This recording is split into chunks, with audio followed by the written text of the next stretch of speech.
Hi all, ஒரு பாவ் பாஜி பார்க்கலாமா? இதுதான் தேவையான பொருட்கள். ஸோ பாவ் பாஜி எப்படி பண்ணுறதுன்னு ரெசிபிக்குள்ளே போகலாம். ஸோ வெங்காயம், இஞ்சி, பூண்டு வந்துட்டு நல்லா குட்டி குட்டியாக சாப் பண்ணி வச்சுக்கோங்க, சரிங்களா? அப்புறம் ஒரு பேன் வச்சுட்டு ஒரு 2 ஸ்பூன்ஸ் ஆயில் போட்டுக்கோங்க. 2 ஸ்பூன்ஸ் ஆயில் போட்டதுக்கப்புறமா ஒரு சின்ன துண்டு பட்டர், ஒரு க்யூப் பட்டர் போட்டுக்கோங்க. நல்லா மிக்ஸ் பண்ணி விடுங்க அதை, சரிங்களா? லைட்டாக மெல்ட் ஆனதுக்கப்புறமா ஒரு 1/2 ஸ்பூன் ஜீரா போட்டுக்கோங்க. அந்த ஜீராவையும் நல்லா வதந்து விடுங்க, ஓகேங்களா? அதுக்கப்புறம் நம்ம கட் பண்ணி வச்சுருந்த வெங்காயம், இஞ்சி, பூண்டை வந்துட்டு இந்த எண்ணெயில் போட்டு நல்லா மிக்ஸ் பண்ணிக்கோங்க, ஓகேங்களா? ரொம்ப ஒரு ப்ரௌனிஷாக ஆக வேண்டிய அவசியம் கிடையாது. லைட் பிங்கிஷ் ஆனால் போதும். வெங்காயம் சீக்கிரம் வதங்கிறதுக்காக நம்ம ஒரு 1/2 ஸ்பூன் சால்ட் இப்போ ஆட் பண்ணிக்கலாம். சால்ட் போட்டுட்டு நல்லா மிக்ஸ் பண்ணி விட்டுருங்க, ஓகே?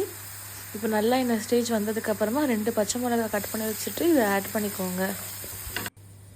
தக்காளி நல்லா மிக்சியில் போட்டு ஸ்மூத்தாக பேஸ்ட் ஆக்கிடுங்க. அப்புறம் 1 ஸ்பூன் காஷ்மீரி மிளகாத்தூள், 1/2 ஸ்பூன் ப்ளெயின் சில்லி பவுடர், கொஞ்சோண்டு டர்மரிக் போட்டுட்டு நல்லா மிக்ஸ் பண்ணி விடுங்க.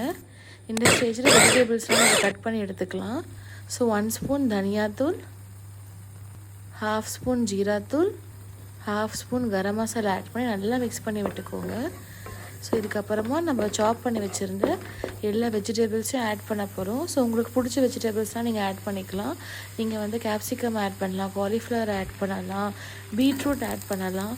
எல்லா வெஜிடபிள்ஸ் ஆட் பண்ணதுக்கப்புறமா ஒரு கப் தண்ணி ஆட் பண்ணிக்கோங்க. நீங்கள் ஆட் பண்ண லெவலுக்கு ஈக்குவலாக அந்த வெஜிடபிள்ஸும் தண்ணியும் ஈக்குவலாக இருக்கணும். ஸோ இப்போ நான் பாவ் பாஜி மசாலா ஆட் பண்ணுறேன். நான் ஒரு 1.5 to 2 ஸ்பூன்ஸ் ஆட் பண்ணியிருக்கேன். உங்கள் டேஸ்ட்டுக்கு ஏற்ற மாதிரி நீங்கள் ஆட் பண்ணிக்கோங்க. மசாலா நிறைய வேணும்னா நீங்கள் நிறையா மசாலா ஆட் பண்ணிக்கோங்க. நல்லா மிக்ஸ் பண்ணி விட்டதுக்கப்புறமா ஒரு தட்டை போட்டு இதை மூடி விட்டுருங்க. ஒரு 10 மினிட்ஸ்க்கு வரைக்கும் வெயிட் பண்ணுங்கள். மீன்மேல் ஒரு லெமனை வந்து நல்லா புழிஞ்சு எடுத்துக்கோங்க. ஒரு 10 மினிட்ஸ் கழிச்சு நம்ம ஓப்பன் பண்ணி பார்த்துட்டு ஒரு 1/2 லைம் மட்டும் இப்போ ஆட் பண்ண போகிறோம். அதை நல்லா மிக்ஸ் பண்ணி விட்டுட்டு திருப்பி ஒரு 10 மினிட்ஸ் மூடி வச்சுருங்க, சரிங்களா? வெஜிடபிள்ஸ் குக் ஆகிறதுக்கு நமக்கு 10 to 20 மினிட்ஸ் ஆகும். நீங்கள் வெஜிடபிள்ஸ் குக்கரில் கூட ஆட் பண்ணலாம். ஸோ அதுக்கப்புறம் லாஸ்ட்டாக வந்து கொத்தமல்லி போட்டுட்டு பட்டர் போட்டுட்டு மீதி உள்ள 1/2 லைமை போட்டுட்டு மிக்ஸ் பண்ணி விட்டுருங்க.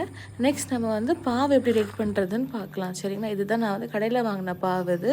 ஸோ ஒரு பேனில் பட்டர் போட்டுட்டு அந்த பாவை நான் வந்து சென்டரில் கட் பண்ணிவிட்டு 2 சைட் டோஸ்ட் பண்ணி எடுக்க போகிறேன். அதுக்கப்புறமா வந்துட்டு நம்ம வந்து இப்போ பிளேட்டிங் ஸ்டார்ட் பண்ண போகிறோம், சரிங்களா? ஸோ ஃபஸ்ட்டு வந்துட்டு நான் பாஜி எடுத்துட்டேன். ஸோ பாஜியில் வந்து பட்டர் போட்டுட்டு ஆனியன்ஸ் வெரி வெரி இம்பார்ட்டன்ட், ரொம்ப டேஸ்ட் கொடுக்கும். அதுக்கப்புறம் கொஞ்சம் கொத்தமல்லி போட்டுட்டு நான் டோஸ்ட் பண்ண பாவை வந்து வச்சுட்டு லைட்டாக லெமன் வச்சுருக்கேன். ஆல்ரெடி லெமன் ஆட் பண்ணியிருக்கேன், தேவைன்னா